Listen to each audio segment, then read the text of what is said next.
Hello students, good morning. कैसे हो आप सब लोग? ठीक है बेटे, आज का टॉपिक है हमारा गाउस के अनुप्रयोग। क्योंकि इससे पहले हमने क्या पढ़ा था? गाउस का नियम पढ़ा था। क्या पढ़ा था? गाउस का नियम। गाउस का नियम क्या है? क्या कहता है गाउस का नियम? कि किसी बंद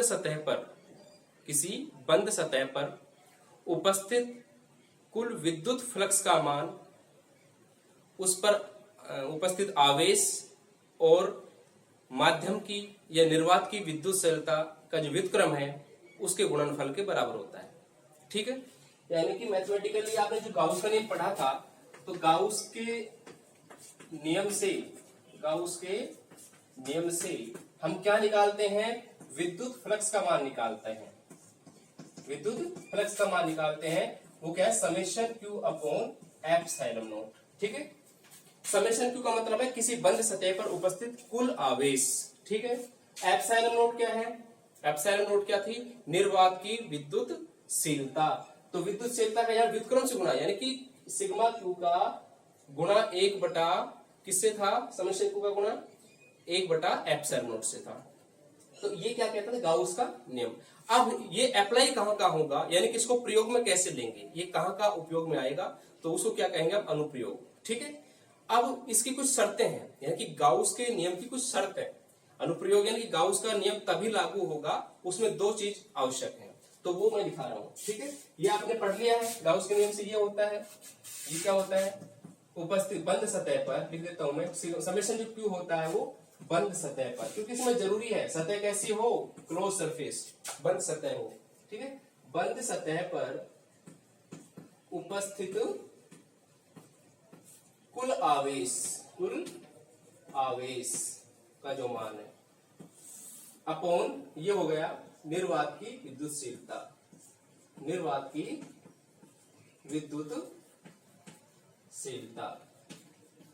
ठीक है, तो ये है विद्युत फ्लक्स। ये फाई ई था क्या? यानी कि इलेक्ट्रिक फ्लक्स, विद्युत फ्लक्स। ठीक है, ये हमने बता दिया था। लेकिन गाउस के अनुप्रयोग की या गाउस के नियम की शर्तें,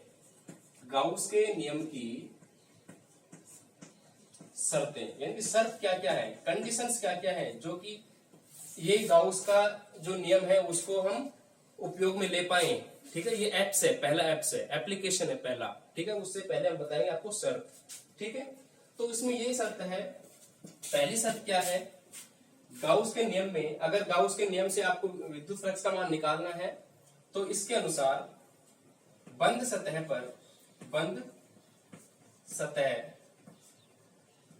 पर विद्युत क्षेत्र की तीव्रता का मान, या विद्युत क्षेत्र की तीव्रता कहें या विद्युत क्षेत्र कहें, ई है इसका मतलब, विद्युत क्षेत्र तीव्रता का जो परिमाण वो सभी बिंदुओं पर बराबर होना चाहिए। ठीक है, परिमाण एक समान रहना चाहिए। ठीक है, ऐसा नहीं E1 E2 की बात नहीं करेंगे हम, E है सबके लिए, कोई भी क्षेत्र हो, लेकिन कोई भी जैसे बंद सरफेस है जिसको हम गाउसीय सतह कहते हैं, तो उसके अंदर प्रत्येक बिंदु पर, यानी कि पूरे सतह पर एक जैसा ही प्रवाह हो, विद्युत क्षेत्र का प्रवाह है वो एक समान होना चाहिए। ठीक है, दूसरा ये है कि इसके अंदर जो विद्युत क्षेत्र है वो सतह के क्या तो लंबवत प्रवाह हो उसका, या हो समांतर। ठीक है, दो ही दिशा की बात करता है ये, क्या तो बंद सतह के लंबवत हो या विद्युत क्षेत्र उसके समांतर हो। ठीक है, तो इस नियम के अनुसार कि विद्युत क्षेत्र के प्रवाह की दिशा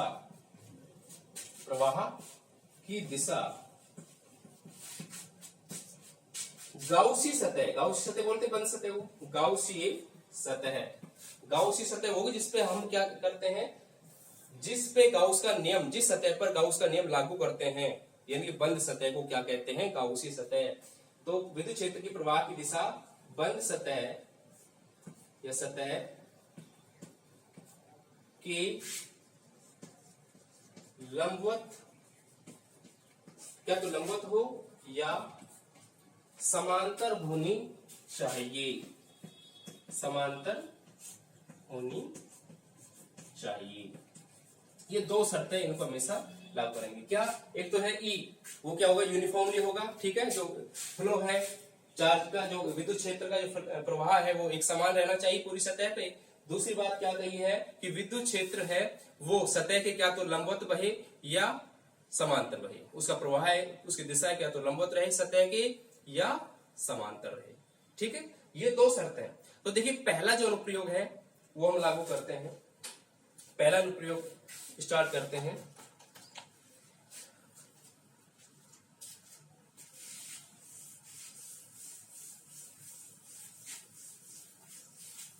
गाउस का पहला अनुप्रयोग, गाउस के नियम का प्रथम अनुप्रयोग,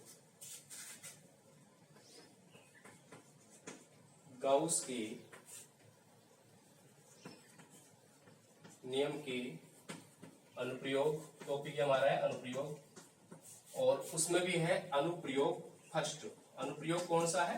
पहला। और वो पहला अनुप्रयोग क्या है? टॉपिक क्या है कि अनंत रेखीय आवेशित, रेखीय आवेश की वजह से, रेखीय आवेश के कारण विद्युत क्षेत्र, अनंत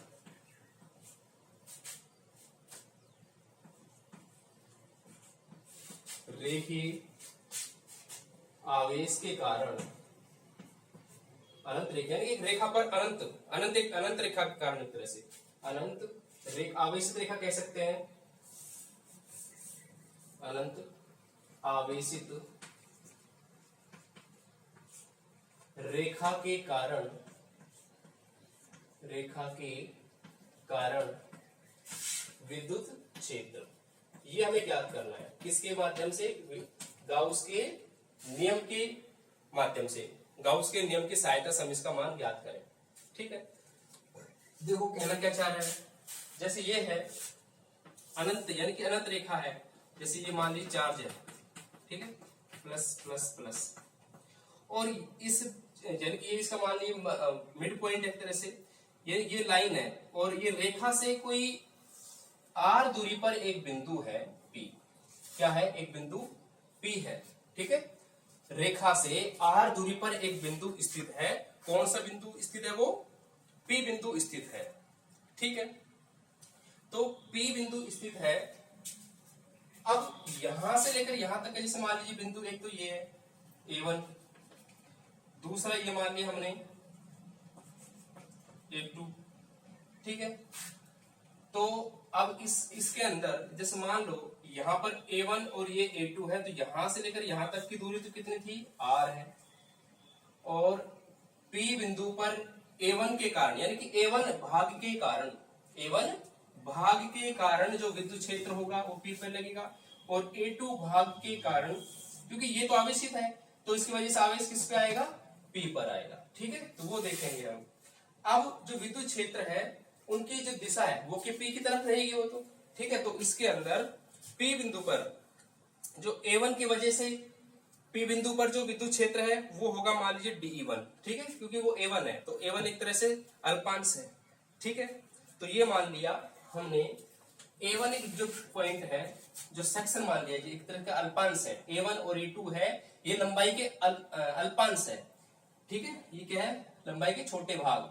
लंबाई A1 भाग के कारण बिंदु P पर विद्युत क्षेत्र जो प्रवाहित हो रहा है वो हमने मान लिया DE1। क्या मान लिया?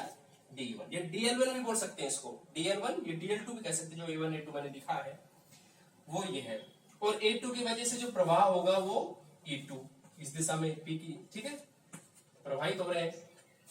तो ये होगा आपका DE2। तो DE1 क्या हो गया?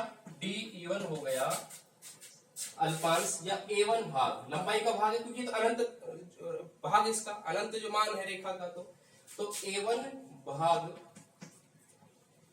के कारण बिंदु P पर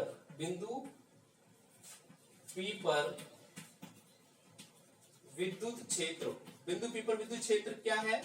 ये है DE1। क्या है? DE1। अगर सदिश है तो यहाँ पे D-E1 वेक्टर भी लगा सकते हैं, ठीक है। परिमाण है तो वेक्टर नहीं लगाएंगे, तो मैं केवल परिमाण लिख रहा हूँ, इसलिए वेक्टर का प्रयोग मैं नहीं कर रहा यहाँ पे, केवल परिमाण की बात करते हैं पहले, फिर वेक्टर रूप जिसका फॉर्म है सदिश रूप बाद में लिखेंगे।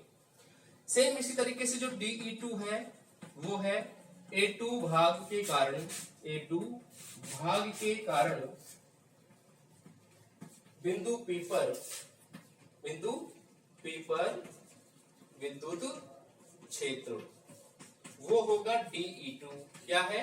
DE2, ठीक है। A2 की वजह से ये दिशा है इसकी, और ये मान लिया कि यहाँ पे जो कोण है वो है कितना? थीटा है। कितना कोण है? थीटा, ठीक है। तो थीटा कोण है, तो अब जो देखो ध्यान से देखना कि DE2 और DE1 के घटक निकालेंगे। घटक का मतलब क्या है? इनके यहाँ पे अवयव निकालेंगे, क्षैतिज दिशा में घटक होंगे और ऊर्ध्वाधर दिशा में घटक होंगे। तो ये जो सेक्शन है इसका, एक तो ये ऊर्ध्वाधर होगा, नहीं ये तो क्षैतिज होगा, और ये क्या होगा इसका? ऊर्ध्वाधर। किसका? DE2 का। सेम इसी तरीके से DE1 का, एक तो ये होगा क्षैतिज, और ये क्या होगा? ये P बिंदु है ये, और ये क्या होगा? यहाँ पे ऊर्ध्वाधर घटक होगा, क्योंकि ये बीच में रहेगा। अब ये थीटा है तो ये भी कोण कितना होगा? थीटा। अब जिस लाइन के साथ थीटा बनता है तो घटक निकालने आपको आते हैं। दोबारा देखिए इसको, जैसे मान लीजिए ये है, ये लाइन है, ठीक है, और ये कोई लाइन है मान लो H, ठीक है। तो इसका जो मान निकालेंगे तो ये होगा H cos थीटा। क्या होगा ये? H cos theta. और ये निकालनी है तो H sin थीटा, ठीक है, क्योंकि ये होता है आधार बटा कर्ण cos थीटा, और ये sin थीटा होता है लंब बटा कर्ण होता है। तो जिस भुजा के साथ थीटा कोण बनता है वो तो उसके साथ तो आएगा cos थीटा, और जो बच गई भुजा वो है sin थीटा। अब देखिए ये जो साइन है, यानी ये थीटा कोण बन रहा है, इसके साथ बन रहा है, तो ये जो घटक होगा वो होगा DE2, क्योंकि E2 का निकाल रहे हैं, DE2 cos थीटा, ठीक है। और ये है इसका जो बच गया वो, यानी कि DE2 sin थीटा। इसी तरीके से इसके, यानी कि यहाँ पे जो कोण थीटा है तो थीटा कोण ये होगा, तो थीटा कोण ये होगा। तो देखो जिसके साथ थीटा बनता है, मैंने बताया था जिसके साथ थीटा, तो इसके साथ भी थीटा, इसी D1 का भी यही बन रहा है, तो इधर DE1 cos थीटा भी इसी दिशा में होगा। दोनों के क्षैतिज घटक एक दिशा में है। ऊर्ध्वाधर घटक इसका उधर होगा, इसका नीचे, यानी कि DE1 sin थीटा होगा। ये क्या किया हमने? बलों का संतुलन किया है, ठीक है। क्या किया यहाँ पे? रिजोल्यूशन, क्या बोलते हैं इसको? बलों का संतुलन, ठीक है। तो कहां पे किया है? दोनों का विद्युत क्षेत्र का संतुलन दिया हमें P बिंदु पर, ठीक है। तो ये कैसे ज्ञात हुए? तो ये लिख देंगे बिंदु P पर विद्युत क्षेत्र, बिंदु P पर विद्युत क्षेत्र का, विद्युत क्षेत्र को संतुलित करने पर, ठीक है।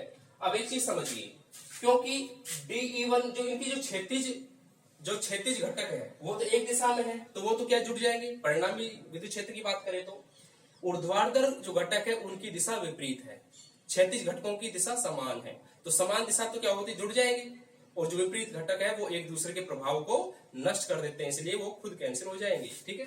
तो लिख देंगे बिंदु P पर विद्युत क्षेत्र को संतुलित करने पर DE1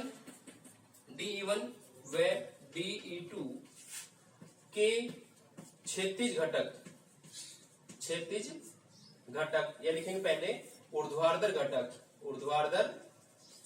जो इसके लंबवत हैं, ठीक है, वर्टिकल कंपोनेंट्स, ऊर्ध्वाधर घटक एक दूसरे के विपरीत दिशा में है,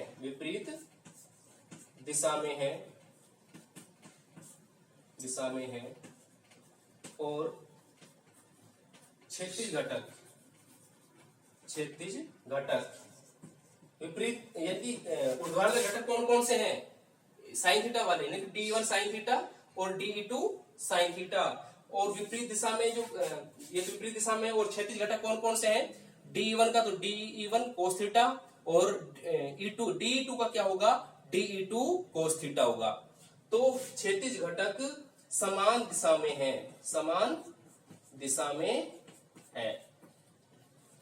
ठीक है।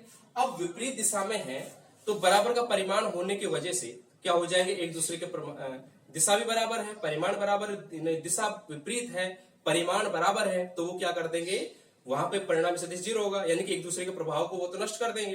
तो ओवरऑल जो परिणामी की बात करें, कुल परिणामी विद्युत क्षेत्र के जो मान निकालने, तो वो किसके वजह से आएगा, वो क्षैतिज घटकों की वजह से आएगा, यानी कि दोनों विद्युत क्षेत्रों के जो क्षैतिज घटक है उनका योग के बराबर होगा। ठीक है, तो इसमें ये लिखेंगे, ये नोट कर लो फटाफट, इसके अंदर फिर लाइन लिखेंगे, तो इसको मिटा रहा हूं मैं। ठीक है, अभी गाउस का नियम अप्लाई नहीं किया, वो तो बताया मैंने कि रिजोल्यूशन कैसे करें, बलों का संतुलन। अब इसके बाद इसमें गाउस का नियम लगाएंगे, ये करने के बाद। ठीक है,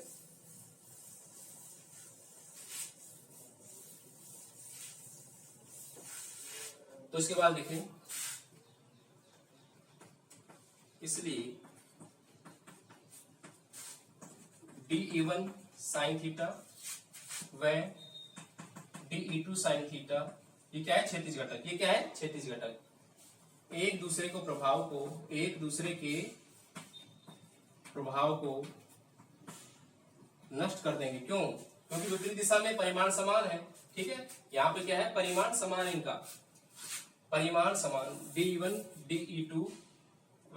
DE1 sine theta DE2 sine theta समान परिमाण व विपरीत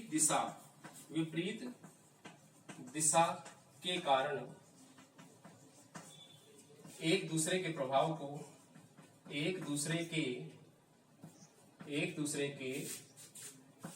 को नष्ट कर देते हैं।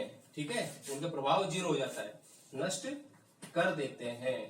ठीक है, जैसे मान लीजिए कोई पार्टिकल है, जैसे मान लीजिए हमारे पास एक बुक है और 5 न्यूटन से इधर खींची जाए और 5 न्यूटन फोर्स से ही इधर खींची जाए, दोनों तरफ बल लगाया जाए एक दूसरी तरफ विपरीत दिशा के अंदर, और बराबर परिमाण का लगाया जाए तो बुक वहीं की वहीं रहेगी। ठीक है, अगर इधर 4 का लगाया, 4 न्यूटन का, इधर 3 न्यूटन का लगाया, तो 4 की तरफ जाएगी, कितने के द्वारा जाएगी, 1 न्यूटन के द्वारा, जितना अंतर है। ठीक है, तो इसके अंदर क्या हुआ, परिमाण समान और दिशा विपरीत के कारण इनके प्रभाव नष्ट कर देते हैं। ठीक है, यानी कि वो स्थिर रहेगा। अच्छा, और साथ में क्षैतिज घटक हो गए, तो ये तो क्या है, क्षैतिज घटक। अब है ऊर्ध्वाधर घटकों की वजह से, अब क्या है, ऊर्ध्वाधर घटक। ऊर्ध्वाधर घटक कौन कौन से हैं, DE1 cos थीटा व DE2 cos थीटा समान परिमाण का बराबर है। ठीक है, और दिशा भी क्या है, समान दिशा के कारण ठीक है, जुड़ जाएंगे। ठीक है, जुड़ जाएंगे, वो तो नष्ट हो गए थे, ये क्या है, जुड़ जाएंगे। ठीक है, अतः बिंदु P पर परिणामी विद्युत क्षेत्र क्या होगा, वो जो E है वो आएगा इनका, क्या आएगा इनका, क्षैतिज घटक नहीं बल्कि ऊर्ध्वाधर घटक तो कैंसिल हो गए। ये तो क्या थे, ऊर्ध्वाधर घटक, ये थे ऊर्ध्वाधर घटक, और ये क्या है, क्षैतिज घटक। ठीक है, क्षैतिज घटकों का योग, यानी कि DE1 cos theta plus DE2 cos theta, ये मान आएगा। ठीक है, ये तो हम बलों के संतुलन के द्वारा निकालते हैं। ठीक है, अब इसी कंडीशन में हम गाउस का नियम का अनुप्रयोग करने, यानी कि गाउस के नियम को अप्लाई करने पर, ठीक है, लागू करने पर। अब देखो इसके बाद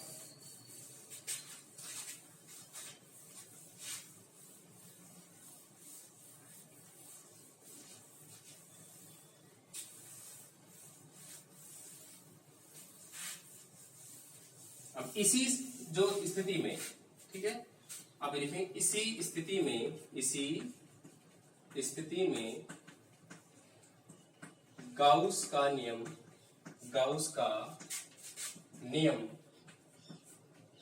लागू करने पर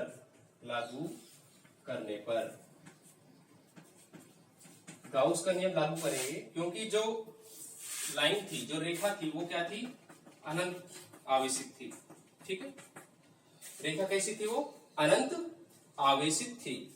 ठीक है, अब अनंत आवेशित थी तो हमने कोई सेक्शन ले लिया, मान लीजिए हमने यहां से यहां ले लिया लाइन का, तो इसका जो चारों तरफ का जो एरिया एक तरह से, यानी कि ये पार्ट ले लिया जो बेलनाकार क्षेत्र ले लिया। ठीक है, इसके चारों ओर का एरिया। ठीक है, तो बेलन भी है तो वो क्या है, एक तरह से जैसे रेखीय आवेशित है, तो रेखा में आवेशित है जो बेलन, तो वो वाला पार्ट ले लिया। तो यहां से यहां तक की जो हमने लंबाई मान ली बेलन की, वो एल लंबाई का बेलन मानना है यहां से यहां तक का। ठीक है, और जो एक तो देखो ऊपर, एक तो ऊपरी सिरा है इसका S1, ये क्या है S1 वृत्ताकार जो भाग है, एक इसके नीचे का पार्ट है। ठीक है, नीचे का जो पार्ट है वो क्या है S2 वृत्ताकार रहेगा, और एक इसका तीसरा जो साइड से दिख रहा है आपको, साइड में जो होता है वो क्या होता है, पूरे जो साइड का उसका छोटा पार्ट ले रहा हूं मैं, तो वो क्या होता है वक्राकार। ठीक है, वो क्या होता है वक्र पृष्ठ बोलते हैं, तो ये हो गया S3। ठीक है, वो क्या होता है S3 होता है। ठीक है, तो ये S3 है। अब इसके अंदर क्योंकि अभी आपने दिशा निकाल ली, बलों के संतुलन के द्वारा दिशा ज्ञात कर ली, दिशा क्या आई थी, यानी कि रेखा की बिल्कुल लंबवत आई थी दिशा भी ज्ञात की थी हमने, तो दिशा क्या होगी इसकी, ये दिशा होगी। ठीक है, यानी कि इस दिशा में क्या है, ई वेक्टर की जो दिशा थी ये थी, विद्युत क्षेत्र प्रवाह की दिशा ये थी। ठीक है, अब हम इसके अंदर क्या करेंगे, यहाँ पे विद्युत क्षेत्र का मान निकालेंगे। ठीक है, विद्युत क्षेत्र का मान निकालेंगे। विद्युत क्षेत्र का मान निकालेंगे, देखो कैसे ज्ञात करेंगे विद्युत क्षेत्र का मान। तो सबसे पहले ये इधर की दिशा होगी, तो हम ये करेंगे गाउस के जो नियम से, गाउस के नियम से विद्युत क्षेत्र, विद्युत फ्लक्स निकाले पहले, फ्लक्स। तो विद्युत फ्लक्स क्या होती है, ये होता है फाई ई और sigma Q upon epsilon not होता है, और वो होता है इंटीग्रेशन क्लोज यानी कि बंद समाकलन, और E vector dot DS vector होता है, ये होता है E vector dot DS vector होता है। अब केवल इसकी बात करें तो यहाँ पे जैसे मान लीजिए इसकी जो दिशा होगी, देखो क्षेत्रफल है तो ये क्या होगा, इस तरह यानी कि लंबवत, इसके जो लंबवत होगा ई डीएस1 वेक्टर ये होगा। यहाँ पे क्षेत्रफल के लंबवत दिशा में होगा, ये S2 तो क्षेत्रफल है, लेकिन जो ds होगा, जो लंबवत क्षेत्रफल के लंबवत सदिश होगा ds2, वो इस दिशा में होगा, यानी कि इसके साथ में 90 डिग्री। ये कोण कितना बनाएगा 90। ठीक है, और ये कोण कितना बनाएगा S2 और ds2 के बीच में 90 डिग्री। ठीक है, तो ये है इसकी दिशा। अब हम जो कुल विद्युत फ्लक्स का मान है वो क्षेत्रों के हिसाब से यानी भागों के हिसाब से यहाँ पे वितरित हो जाएगी। ठीक है, सबसे पहले ये बताओ कि यहाँ पे हमें रेखीय आवेशित की बात चल रही है, तो ये होता है रेखीय आवेश घनत्व, बताया था ना, लीनियर चार्ज डिस्ट्रीब्यूशन बताया था, वो था लैम्बडा, और सिग्मा क्यू अपॉन में एल होता है। ठीक है, तो सिग्मा क्यू की जगह यहाँ पे लिख देंगे हम लैम्बडा एल, ये लिखा जाएगा।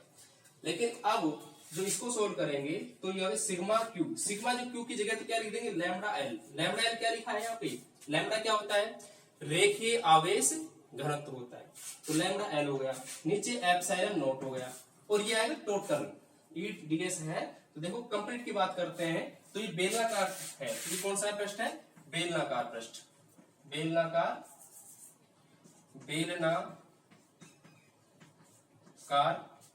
पृष्ठ है। ठीक है, तो उसमें 3 पृष्ठ होते हैं, दो वृत्ताकार जो सिरे होते हैं। ठीक है, वृत्ताकार सिरे होते हैं S1 व S2।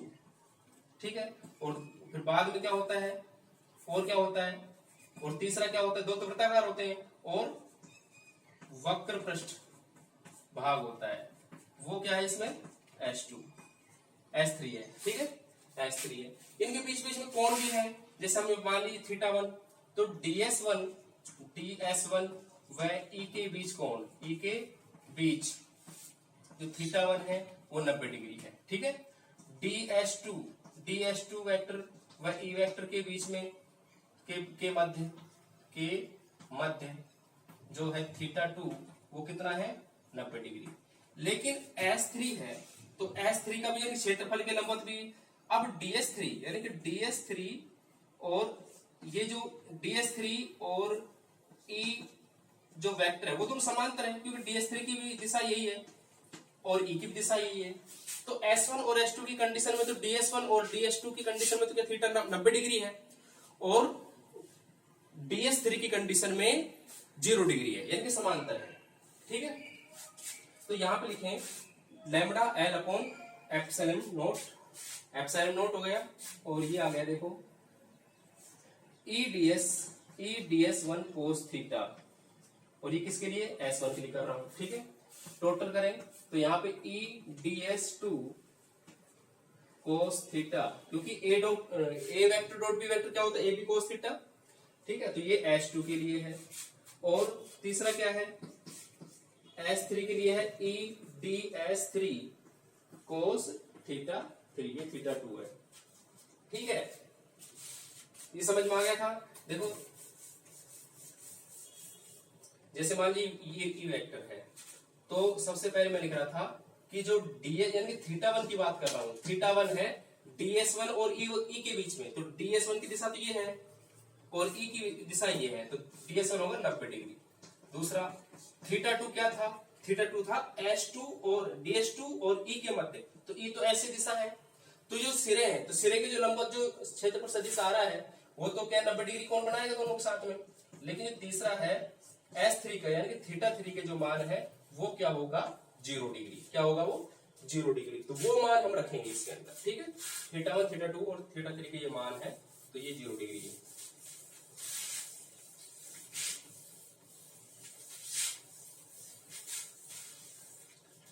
देखिए आगे इसको देखो कैसे करेंगे, तो ये हो गया लैम्डा एल, एल क्या था, बेलन की ऊंचाई या लंबाई। ठीक है, एल क्या थी, एल बेलनाकार लंबाई थी, तो यहाँ पे lambda L upon epsilon not equal to E है, यहाँ पे बाहर आ जाएगा, क्यों बताया था मैंने, एक समान रहना चाहिए, इवन इनटू लिखा ही नहीं मैंने, एस ds1 ds2 जरूर लिख दिया, इवन इनटू तो यूज नहीं लिया, क्योंकि हमारी शर्त क्या थी कि विद्युत क्षेत्र का मान इसमें समान रहेगा।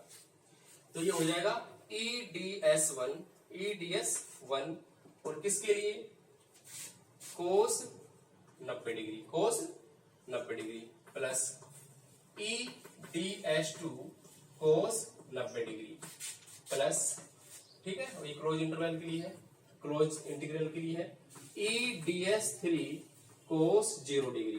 भाई वक्राकार भाग के वो क्या है, समांतर हो गया। ठीक है, और जो ऊपर जो जैसे चौक है, तो ऊपर और नीचे की तो क्या हो जाएगा, वो लंबवत। ठीक है, और ये दिशा जो वक्राकार भाग की भी यही दिशा है और विद्युत क्षेत्र की दिशा यही है, तो उस कंडीशन में 0 डिग्री आ गया। ठीक है, अब ये हो गया 0, कोस 90 का मान क्या है 0, तो कंप्लीट 0, ये भी क्या है कंप्लीट 0।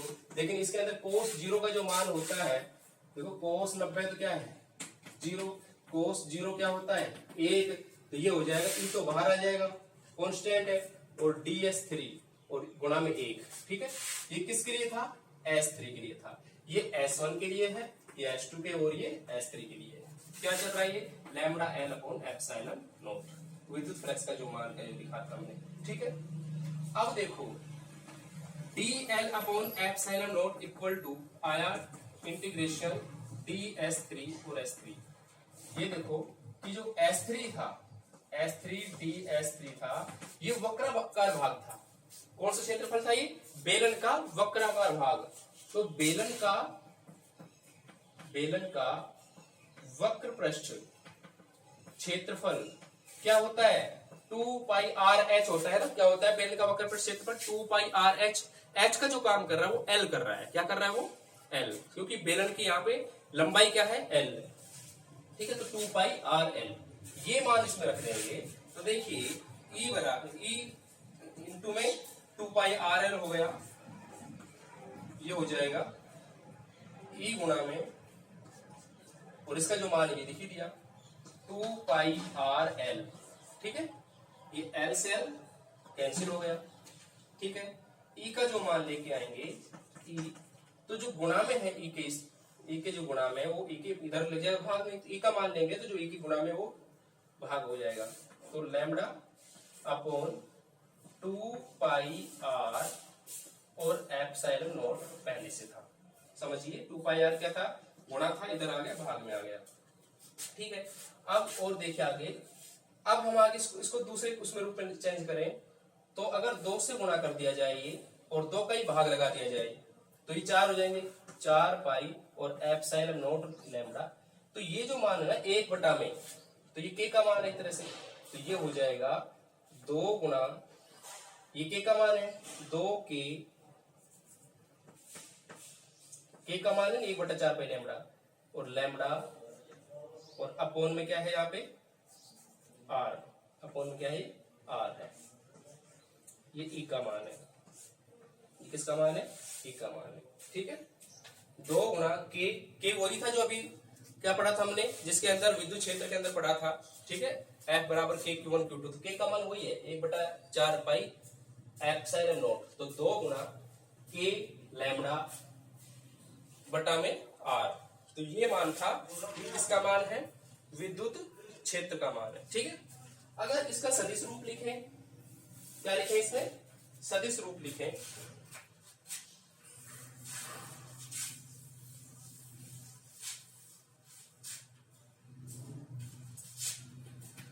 तो सदिश रूप से, तो सदिश रूप क्या होगा इसका, सदिश रूप क्या होगी, क्योंकि दिशा पता ही लगी गया था, दिशा क्या थी, जिस दिशा में आर पॉइंट पे था। ठीक है, तो ये आर थी, आर वाली दिशा में होगा, तो ई वेक्टर इक्वल टू यहाँ पे यानी कि त्रिज्या वाली दिशा थी जो उसकी, तो वो है, तो यहाँ पे हो जाएगा, तो ये हो जाएगा इसके अंदर lambda upon 2 pi r epsilon not.